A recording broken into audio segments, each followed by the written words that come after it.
Friends, आज हम लोग केमिस्ट्री का सेकेंड चैप्टर अम्ल, क्षारक एवं लवण का ऑब्जेक्टिव लेके आए हैं 50 और 50 के 50 दो इम्पोर्टेंट है, मोस्ट इम्पोर्टेंट है। यदि आपने सेकेंड चैप्टर का जो लेक्चर है जो शॉर्ट नोट के 28 मिनट में पूरे चैप्टर कंप्लीट पढ़ाए हैं, रिवीजन करवाए हैं, यदि आपने उसे देख लिया होगा तो आपसे कंप्लीटली पूरा 50 का 50 ऑब्जेक्टिव बन जाएगा। यदि आपने नहीं देखा है, सबसे पहले उसे एक बार देख लीजिए। ओनली 28 मिनट का ही वीडियो है वो, ठीक है डियर। तो आज हम लोग स्टार्ट करने जा रहे हैं इसका ऑब्जेक्टिव।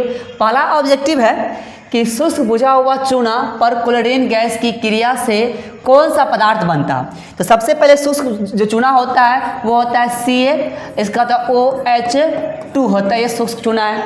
इसको अभी क्रिया कराते हैं किसके साथ? क्लोरीन के साथ अब क्रिया कराएंगे तो क्या बनेगा इससे बनेगा Ca, इसका बाद OCl बन जाएगा, साथ में बनाएगा H2O। क्या बनाएगा डियर? H2O बनाएगा।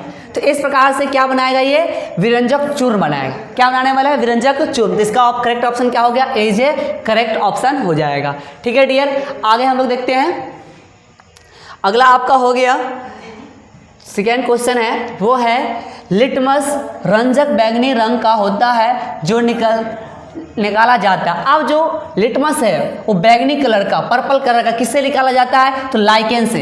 ए जे करेक्ट आंसर, ए जे करेक्ट आंसर हो जाएगा। लाइकेन से निकाला जाता है, लाइकेन के पौधे से निकाला जाता है ये, ठीक है।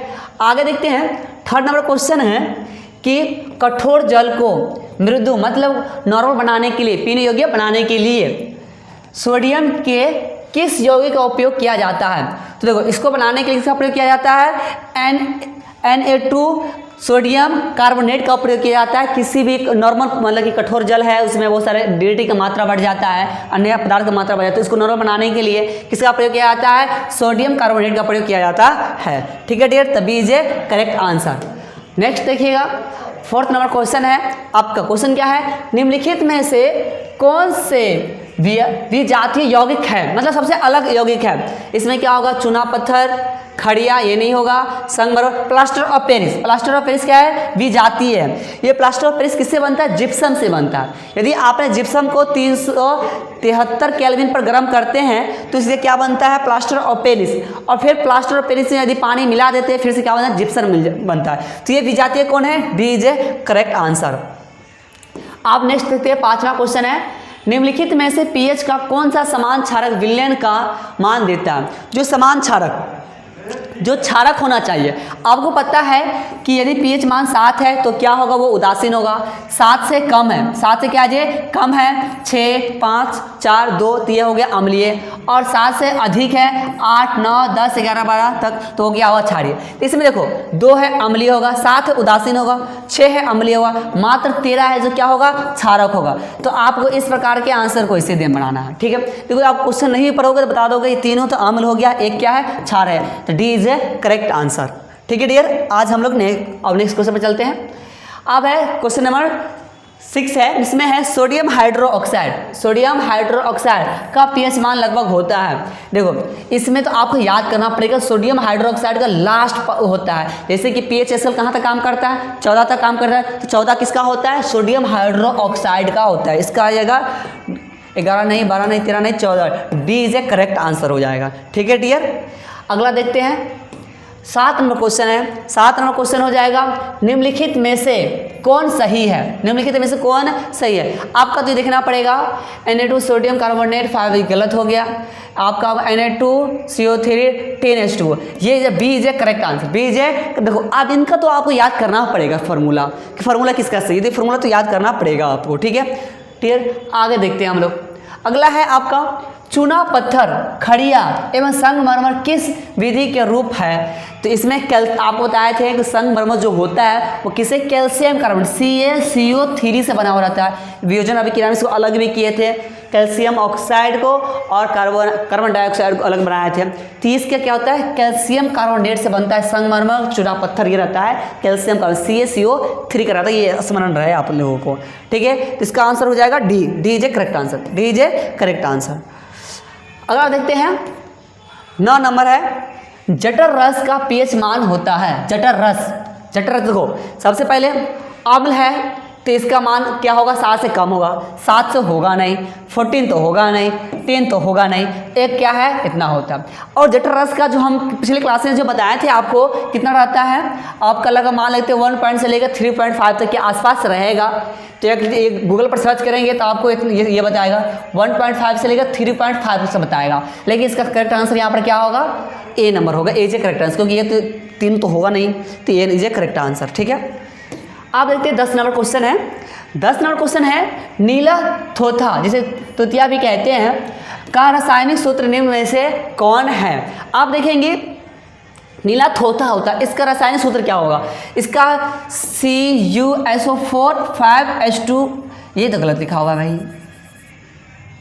5H2O होगा। ठीक है dear, the B is a correct answer, B is a correct answer. ये फॉर्मूला से आपको याद रखना पड़ेगा, हमने कल 5 बताए थे, यदि 5 आपने याद कर लिया होगा तो उससे आपका काम बन जाएगा, वहीं से एग्जाम में अधिकतर क्वेश्चन आता है। ठीक है डियर, आप देखते हैं सोडियम कार्बोनेट के जलीय घोल में मिथाइल ऑरेंज का घोल मिलाने पर रंग परिवर्तन होकर किस रंग का हो जाता है। हम कल बताए थे, सूचक बताए हैं कि प्राकृतिक सूचक होता है, एक कृत्रिम सूचक, एक गंधकीय सूचक। इसमें बताए थे प्राकृतिक सूचक में बताए थे मिथाइल ऑरेंज के बारे में बताए होंगे। ठीक है, तो इसका जो कलर क्या आ जाएगा, पीला कलर आएगा। क्या कलर आएगा, परिवर्तन हो गया, पीला कलर आएगा। किसमें, सोडियम कार्बोनेट के साथ घोलेंगे तो क्या आएगा, पीला रंग आएगा। ठीक है डियर, क्योंकि ये भस्मिक होता है। आप देखते हैं चीनी का रासायनिक सूत्र क्या होता है, ये सब बच्चों को पता होगा। इसका होता है C12 हाइड्रोजन 22 और ऑक्सीजन 11, ये होता है आपका किसका, चीनी का। इसमें कौन सा मिल रहा है आपका, ये सी नंबर ही मिलेगा, सी जे करेक्ट आंसर। ये तो होगा नहीं, 6 है, इसमें 3 है, इसमें 3 है, तो तीनों होगा नहीं, सी जे करेक्ट आंसर हो जाएगा डियर। ओके डियर, अब हम लोग आगे देखते हैं। 13 नंबर क्वेश्चन है। 13 नंबर क्वेश्चन, विद्युत अपघटन से इलेक्ट्रॉन मुक्त होता है। ये तो बताए होंगे आपको कि एनोड पर क्या होता है, इलेक्ट्रॉन मुक्त होता है। ये विद्युत अपघटन बताए थे कि जब आप करंट प्रवाहित करोगे तो एक प्लस तार होगा, एक माइनस तार होगा, तो एक एनोड एक कैथोड होता है। ठीक है डियर, हम लोग आगे देखते हैं 14 नंबर क्वेश्चन। 14 नंबर क्वेश्चन हो गया आपका, निम्नलिखित में से कौन प्रबल भस्म है। निम्नलिखित में से कौन प्रबल भस्म है, स्ट्रॉन्ग बेस होना चाहिए, स्ट्रॉन्ग बेस। ठीक है, स्ट्रॉन्ग बेस आपका क्या होगा, देखो ये हो गया आपका वीक हो जाएगा।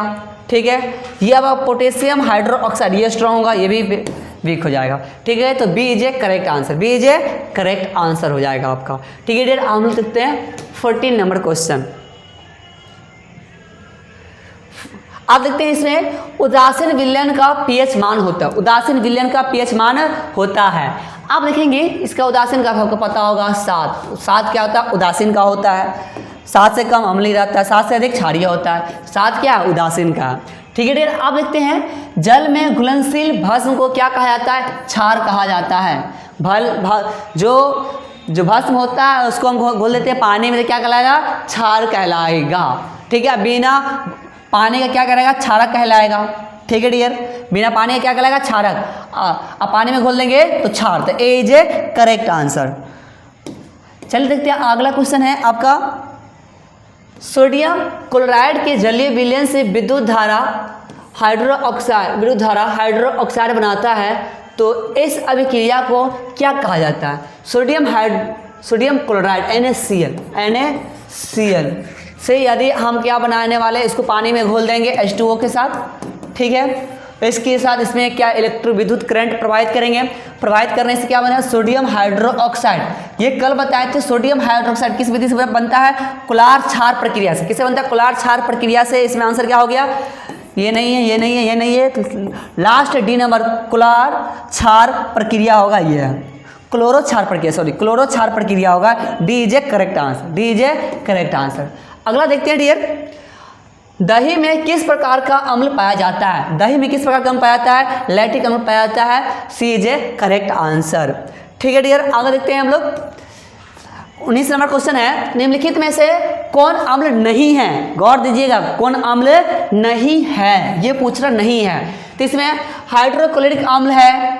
ठीक है, इसमें आपका हो गया, ये भी अम्ल हो गया, सल्फ्यूरिक ये भी अम्ल हो गया, H2SO4 भी अम्ल हो गया। एक लास्ट है डी, पोटेशियम हाइड्रोक्साइड, ये भस्म है, ये हो गया। D is a correct answer. ये नहीं है, ये नहीं है, ये नहीं है, D is a correct answer, D is a correct answer. ठीक है डियर, अगला देखते हैं 20 नंबर क्वेश्चन है, निम्नलिखित में से कौन लवण है? आपको पता लवण कब बनता है? अम्ल और भस्म की अभिक्रिया करने के बाद बनता है लवण। देखते हैं, इसमें ये हो गया आपका अम्ल हो गया, ये भस्म हो गया, ये अम्ल हो गया, लास्ट डी ये हो गया आप सॉरी डी नहीं है, सॉरी डी नहीं होगा, इसका answer is C is a correct answer, C is a correct answer. ये तो ये नहीं होगा, ये नहीं होगा, ये नहीं होगा, ये तो होगा ना, सी इज ए करेक्ट आंसर। चलिए अगला देखते हैं 21 नंबर, निम्नलिखित में से कौन भस्म नहीं है? आप ऐसे पूछा भस्म नहीं है, निम्नलिखित में से भस्म नहीं है। आप देखो इसका आंसर हो जाएगा, आप देखो ये आपका कैल्शियम ऑक्साइड है, ये कैल्शियम ऑक्साइड इसका आंसर नहीं होगा। इसमें ये भी भस्म है, सोडियम हाइड्रोक्साइड ये नहीं होगा। NaCl ये लवण है, NaCl क्या है? ये लवण है, जो साधारण नमक होता है इसे कहते हैं सोडियम क्लोराइड कहते हैं। सी इज ए करेक्ट आंसर। अगला देखेंगे डियर, अगला हो गया आपका 22 नंबर क्वेश्चन, नींबू के रस का pH मान लगभग कितना होता है? देखो ये तो भस्म का है, ये भी भस्म का है, ये भी भस्म का है। अम्ल का एक ही है, इसमें 2.2 से 2.4 के बीच में रहता है नींबू का pH मान, तो ये हो गया B is correct answer, B is correct answer हो जाएगा। अगला देखते हैं 23 नंबर क्वेश्चन हो गया आपका, किसी अम्ल में मुख्य रूप से एक परमाणु अवश्य मौजूद रहता है जो धातु से अभिक्रिया कर एक गैस उत्पन्न करती है। कल ही हम लोग बताए थे कि अम्ल धातु के साथ अभिक्रिया कर कौन सी गैस बनाएगी? H2 गैस बनाकर वातावरण में उड़ जाएगा। तो आपका इसका आंसर क्या आंसर हो जाएगा? B is a correct answer, B is a correct answer हो जाएगा। ठीक है डियर, अगला देखते हैं। अगला हो गया आपका, इमली में कौन सा अम्ल विद्युतमान रहता है? इसमें रहता है, मतलब इमली में कौन सा अम्ल रहता है? विद्यमान होगा, विद्यमान रहता है। ठीक है, तो आपका इसका आंसर हो जाएगा टाटरिकम। टाटरिकम की वजह से इमली जब खाते हैं तो क्या लगता है? खट्टा लगता है, जिसका एज है करेक्ट आंसर। ठीक है डियर, अगला देखते हैं। अगला हो गया आपका 25 नंबर क्वेश्चन, बेकिंग सोडा का रासायनिक सूत्र निम्न में से कौन है? आप पढ़ा देखो, NaHCO3, ये आपका हो गया baking soda, A is a correct answer, A is a correct answer. ठीक है डियर, अगला देखते हैं 26 नंबर क्वेश्चन है। 26 नंबर क्वेश्चन में क्या है कि NaOH सोडियम हाइड्रोक्साइड के विलयन के साथ जिंक धातु की अभिक्रिया निम्न में से कौन सा गैस उत्पन्न करेगा? अब इसमें है सोडियम हाइड्रोक्साइड, इसको अभिक्रिया करा रहे हैं जिंक के साथ, तो निम्न में से कौन सा होगा? तो आपको पता है कि अम्ल रहे या क्षार रहे, अम्ल रहे या क्षार रहे, ये किसके साथ? धातु के साथ अभिक्रिया करता है। ये धातु के साथ अभिक्रिया करता है तो कौन सा गैस उत्पन्न करेगा? हाइड्रोजन गैस, लवण बनाएगा और प्लस में क्या उत्पन्न करेगा? Hydrogen gas. तो इसका आंसर हो गया हाइड्रोजन गैस। नाइट्रोजन नहीं है, कार्बन डाइऑक्साइड नहीं है, ऑक्सीजन नहीं है, हाइड्रोजन है। D is a correct answer, D is a क्या हो जाएगा? Correct answer. आप देखते हैं 27 नंबर क्वेश्चन है। 27 नंबर क्वेश्चन में क्या है? सार्वजनिक सूचक शुद्ध जल में कौन सा रंग देता है? सार्वजनिक सूचक यूनिवर्सल इंडिकेटर, ये निम्न में से कौन सा रंग देता है? एक है लाल, नहीं, हरा, हरा इज ए करेक्ट आंसर, हरा is a, green is a correct answer हो जाएगा यहाँ पे। ठीक है डियर, अगला देखते हैं। इसमें है कि अम्लीय वर्षा के लिए pH का मान क्या है? अब है अम्लीय वर्षा के लिए pH का मान क्या है? जब जो वर्षा जल है उसका pH मान 5.6 से कम हो जाए उसे क्या कहेंगे? अम्लीय वर्षा कहेंगे। और आजकल जो सल्फ्यूरिक अम्ल, बहुत सारे जो गैसें हैं फैक्ट्री से निकलता है, वो वातावरण में जाके और पानी के साथ जुड़ जाता है, रिएक्शन कर लेता है, वो अम्लीय बना देता है। अम्लीय वर्षा होने के कारण जब देख रहे हैं जो ताजमहल है उस सब का कलर धीरे धीरे क्या हो रहा है? रंगहीन होते जा रहा है, कलर उसका मतलब कि खत्म हो रहा है। बहुत सारी जो इमारत है, इमारत का कलर खत्म हो रहा है। आपने देखा होगा छत के ऊपर जो रहता है उसमें अम्लीय वर्षा होने के कारण उस पर चट्टाने टाइप के बन जाता रहता है। ये सब किसके कारण होता है? अम्लीय वर्षा के कारण होता है। इसका क्या हो जाएगा? A is a correct answer, A is a correct answer. आप देखो 12 तो होगा नहीं, 14 तो होगा नहीं, 11 भी तो होगा नहीं, क्योंकि ये सब क्या है? भस्म है। ये सब तीनों क्या है? ये भस्म है। तो क्या इसका आंसर हो सकता है? ए जे करेक्ट आंसर। 5.6 है, 7 से कम है, तो ये इसका आंसर हो जाएगा। ऐसा क्वेश्चन का आप इस टाइप से आप सॉल्व कर सकते हो यदि जब आपको पता ही नहीं हो कितना होता है। तो आगे देखते हैं, निम्नांकित में से कौन सी धातु अम्ल और क्षार दोनों से अभिक्रिया करता है? आप कैसा धातु हो जो अम्ल और क्षार दोनों से अभिक्रिया करता हो? हमने कल तो जिंक पढ़ा था, जिंक का देखा था, इसका आंसर डी हो जाएगा। कॉपर नहीं है, एजी नहीं, ये भी नहीं है, डी इज करेक्ट आंसर। जो धातु अम्ल के साथ और क्षार के साथ दोनों साथ क्या करता है? अभिक्रिया करता है। ठीक है डियर, देखो यदि आप हमें बना रहे हैं, हमारे बनाने से पहले आप अपना दिमाग लगा के इसका करेक्ट आंसर बता दीजिएगा। ठीक है डियर, यदि कोई गलती भी हो रहा हो तो आप कमेंट में कर दीजिएगा सर इसका ऑप्शन ये होगा। ठीक है, हमको तो नहीं लगता गलती होने वाला है कि भी, यदि हो गया हो बाई चांस गलती से तो आप इसका मैसेज कर सकते हैं। आप देखते हैं NaCl पर तनु डाइल्यूट जो H2SO4 होता है कि अभिक्रिया कौन सी गैस निकालती है? अब NaCl क्लोरीन गैस में सोडियम क्लोराइड के साथ अभिक्रिया कराते हैं, H2SO4 के साथ अभिक्रिया कराएंगे तो इसमें कौन सा गैस निकलेगा? कौन सा गैस निकलती है? इसमें हो गया आपका अम्ल, हो ये तो लवण हो गया, लवण ये हो गया H2SO4, ये अभिक्रिया करे कौन सा गैस निकालेगा? आप इसका करेक्ट आंसर देख के बताना डियर। ठीक है, ये आप लोग के है देखना कि इसका आंसर क्या होने वाला है। ठीक है, इसका आंसर आ जाएगा आपका सी इज ए करेक्ट आंसर। अब इसमें कन्फ्यूजन है, एक और देखना पड़ेगा। ठीक है, इसका आंसर क्या होगा? ठीक है, आप देखते हैं अगला क्वेश्चन है, अगला है 31 नंबर क्वेश्चन है। तो 31 नंबर क्वेश्चन में देखेंगे कि तांबे के बर्तन में खट्टे खाद्य पदार्थ क्यों नहीं रखे जाते हैं? अब तांबे के बर्तन में उसमें खट्टे पदार्थ क्यों नहीं रखे जाते हैं? तो ऑप्शन है तांबा खाद्य पदार्थ को दूषित कर देता है, बी नंबर है खट्टे खाद्य पदार्थ में अम्ल होते हैं जो तांबे के साथ अभिक्रिया करते हैं। देखो तो तांबा जो होता है वो अम्ल के साथ अभिक्रिया कर लेता है और अम्ल के साथ अभिक्रिया करने के बाद वो उनका क्या करते हैं? विषैला बना देता है और उसका जो स्वाद होता है वो स्वाद में थोड़ा मतलब कि तीता टाइप का होने लगता है, खट्टा से क्या होता है? तीत बन जाता है और ये हमारे लिए क्या होता है? पॉइजन का काम करने लगता है। तो ये जो खट्टे पदार्थ है इसीलिए बोला जाता है कि तांबे के बर्तन में रखा नहीं चाहिए। तो इसे बी इज करेक्ट आंसर। जो खट्टे खाद्य पदार्थ होते हैं अम्ल के साथ अभिक्रिया कर लेते हैं, इसीलिए इस विषैला बना देते हैं, पॉइजन कर देते हैं, इसलिए इसमें रखना नहीं चाहिए। इससे अच्छा है मिट्टी का बना हुआ जो बर्तन होता है, कंतरी होता है, उससे बनाए एकदम प्योर दही मिलेगा खाने के लिए, एकदम स्वच्छ मिलेगा।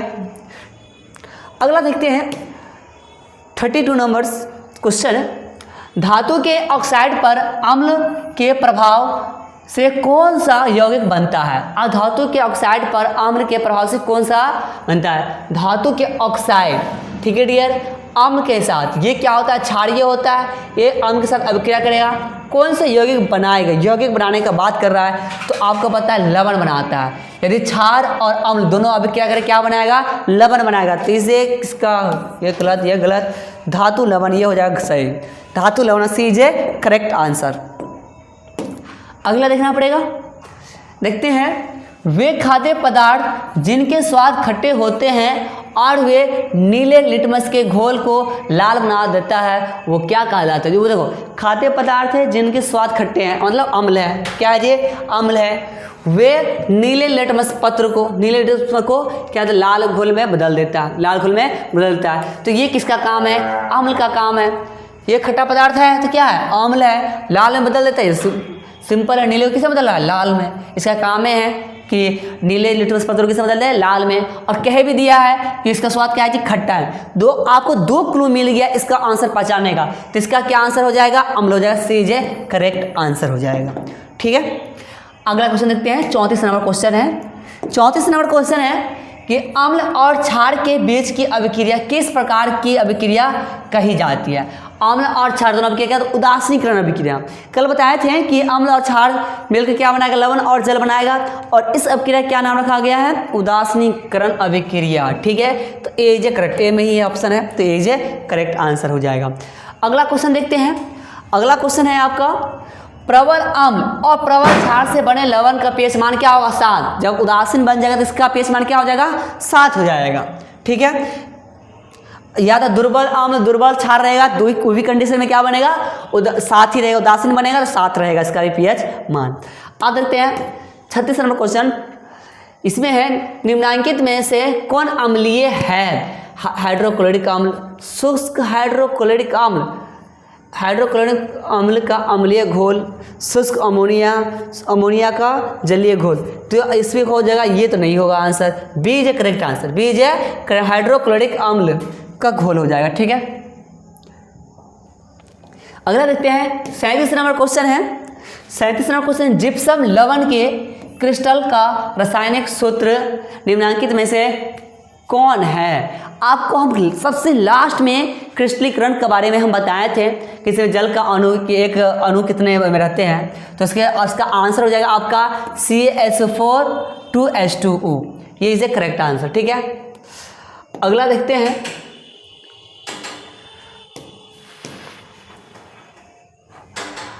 सिरका में कौन सा अम्ल पाया जाता है? सिरका आप जो पीने वाला होता है इसमें कौन सा अम्ल पाया जाता है? तो इसका हो जाएगा लैक्टिक अम्ल ना।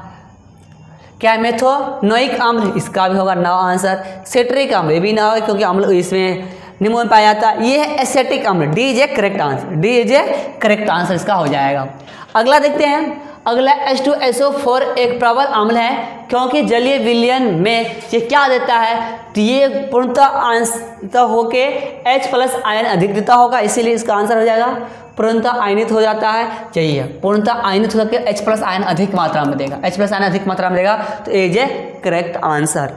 अंशतः नहीं होगा, आयनित नहीं होते, ये तो गलत है, इनमें से कोई नहीं, ए इज ए करेक्ट आंसर।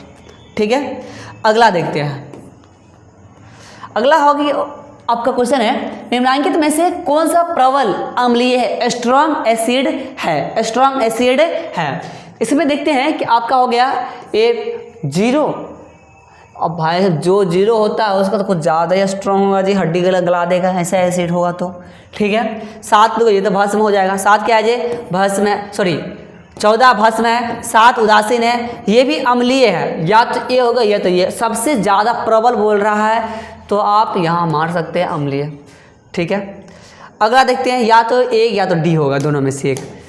ठीक है, अगला देखते हैं 41 नंबर क्वेश्चन है। 41 नंबर क्वेश्चन, नेटल के डंक में कौन सा अम्ल पाया था? कल हम बताए थे कि पशुओं से एवं जानवरों से किस प्रकार से, पशु मतलब पशु और जो कुछ जानवर होते हैं उनसे किस प्रकार से अम्ल निकलता है, इसलिए हम बताए थे आपको मेथोनोइक अम्ल निकलता है। यदि आप उसको बेकिंग पाउडर लगा लेते हैं, बेकिंग सोडा, तो उससे क्या हो जाता है जी? इसका जलन कम हो जाता है। ठीक है, आप देखते हैं अगला क्वेश्चन है आपका अगला क्वेश्चन है, किसी अम्ल का धातु के साथ अभिक्रिया के फलस्वरूप, किसी अम्ल का धातु के साथ अभिक्रिया के फलस्वरूप कौन सा गैस बना आता है?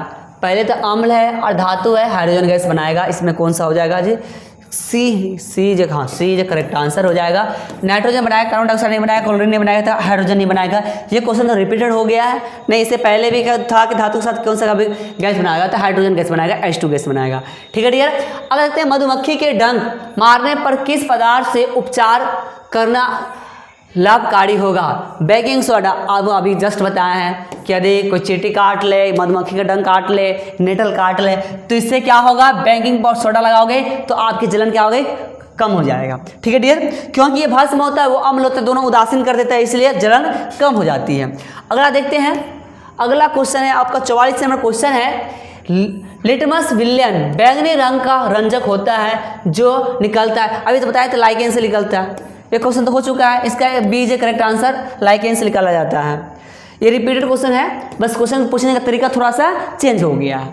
ठीक है, अगला देखते हैं कि क्षारक के जल में घोलने पर क्या मुक्त होते हैं? क्षारक है, उसको जल में घोलेंगे तो OH- आयन होगा। इसमें क्या है? ए। इसमें तो आंसर गलत है, यहाँ पर माइनस होगा, OH- आयन होगा। ठीक है डियर, तो A is a correct answer, यहाँ पर H+ होना चाहिए। ठीक है, ऑप्शन में, तो A is a correct answer, OH- ion. अगला देखते हैं, अगला हो गया, निम्नलिखित में से कौन सा कथन सही है, करेक्ट है? आप देखना पड़ेगा, धातु के ऑक्साइड अम्लीय होते हैं ना, धातु के साथ क्षारीय होते हैं, तभी तो अम्ल के साथ अभी क्या करता है? बी है, अधातु के ऑक्साइड अम्लीय होते हैं। हाँ, अधातु के साथ अम्लीय होते हैं, इसलिए किससे अब क्या करते हैं? क्षार से अभिक्रिया करते हैं, तो ये हो गया बी जे करेक्ट आंसर। अगला देखते हैं 47 नंबर क्वेश्चन है कि जब अम्लीय जल नदी में प्रवाहित होते हैं तो इस जल का pH मान घट जाता है, जिसमें जल में रहने वाले जीवाणु का जीना क्या होता है? आसान होता है। कठिन होता है। अब देखो अम्लीय वर्षा हुआ, अम्लीय वर्षा में उसका भी फिक्स रहता है कि किस पानी में किस प्रकार के जंतु रह सकते हैं, कौन सा मछली रह सकता है। यदि अम्लीय वर्षा अधिक हो गया तो इतने बड़े जो ताजमहल है, बड़े बड़े इमारत है, उसका रंग झाड़ देता है। ये तो पानी है, पानी के जीव में इसका भी लिमिट रहता है नहीं डियर। तो क्या होता है, उसका जीवन बहुत ज़्यादा कठिन हो जाता, वो सर्वाइव नहीं कर पाता। यदि अम्लीय ज़्यादा और मात्रा बढ़ गया तो उसके जितने पोखर की जितनी मछलियाँ हो गई सभी मछलियाँ मर जाएंगे। इनफैक्ट उसमें जितने भी जानवर रहने वाले हो, मछली में जैसे पानी में रहने वाले कुछ सांप होते हैं, मेढक होते हैं, इसके अलावा भी बहुत सारे जो जानवर होते हैं उसको भी क्या हो जाएंगे, मर जाएगा, उसका भी जीवन संकट में आ जाएगा। ठीक है डियर। देखो मनुष्य ने पोल्यूशन करता है, इसका संकट एक मनुष्य के अलावा भी बहुत सारे जानवरों पर भी पड़ता है। ठीक है, आप देखते हैं 48 नंबर क्वेश्चन है, हल्दी किस प्रकार का सूचक है? भाई बहुत सिंपल है, प्राकृतिक सूचक। कल ही हमने देखा था प्राकृतिक सूचक में क्या आता है, हल्दी आता है नहीं। अगला देखते हैं, क्योंकि सूचक 3 प्रकार के होता है, एक तो होता है प्राकृतिक, एक होता है कृत्रिम और तीसरा होता है गंधकीय। तो इसमें क्या होगा आंसर, ए नंबर प्राकृतिक था। आप देखते हैं अगला क्वेश्चन, तनु मतलब डाइल्यूट HCl हाइड्रोक्लोरिक अम्ल से विद्युत धारा प्रवाहित करने पर कौन सी आयन मुक्त होता है? ये तो बहुत सिंपल है जी। जैसे हाइड्रोक्लोरिक अम्ल है HCl, इसको हटाएंगे तो एक बनेगा हाइड्रोजन गैस, एक बनेगा क्लोरीन गैस। इसका क्या होगा, इसका आंसर क्या हो जाएगा? इसमें बोल रहा है कि तो HCl विद्युत धारा प्रवाहित करने पर कौन सी आयन मुक्त होता है, आयन के बारे में बता रहा है। तो इसका हो जाएगा H+ आयन, Cl- आयन। इसका तो आंसर दोनों है। ठीक है, तो आप इस दोनों में से कोई लगा लो, दोनों होगा। आयन क्लोरीन माइनस में टूटेगा और हाइड्रोजन प्लस में टूटेगा, ये तो टूटना तय है इनका। ठीक है, जैसे ये करेक्ट आंसर आप ले सकते हैं। अगला क्वेश्चन है कि विरंजक चूर्ण का रासायनिक सूत्र क्या होता है? जस्ट अभी पहला जो क्वेश्चन किए थे हम लोग, पहला क्वेश्चन किए थे उसमें ही बताए थे विरंजक चूर्ण का। इसमें होता है CaOCl2। पिछले अभी क्रिया करके थे, पहला क्वेश्चन और लास्ट क्वेश्चन दोनों में सेम है। ठीक है डियर, इसमें क्वेश्चन तरीका वो अलग है, ये अलग है क्वेश्चन। इसमें सिर्फ डायरेक्ट केमिकल फॉर्मूला पूछ दिया है, रासायनिक सूत्र पूछ दिया था कि इसमें क्या कौन सा हो जाएगा option C is a correct answer. C is a correct answer. ये आपका पूरा 50 से 50 क्वेश्चन हो गया। यदि आपसे कंप्लीटली बन गया होगा तो आप कमेंट में लिख दीजिएगा कि आपको कितना सही हो करेक्ट आंसर हुआ है और कितना गलत हुआ है। यदि मेरा वीडियो आपको बहुत अच्छा लगा हो तो इसे लाइक कर दीजिए, सब्सक्राइब कर दीजिए और अपने दोस्तों के साथ साझा कीजिए ताकि उसको भी इनका हेल्प हो सके। जब तक के लिए okay, bye bye, good day, good night, girls. मिलेंगे अगले नेक्स्ट वीडियो में।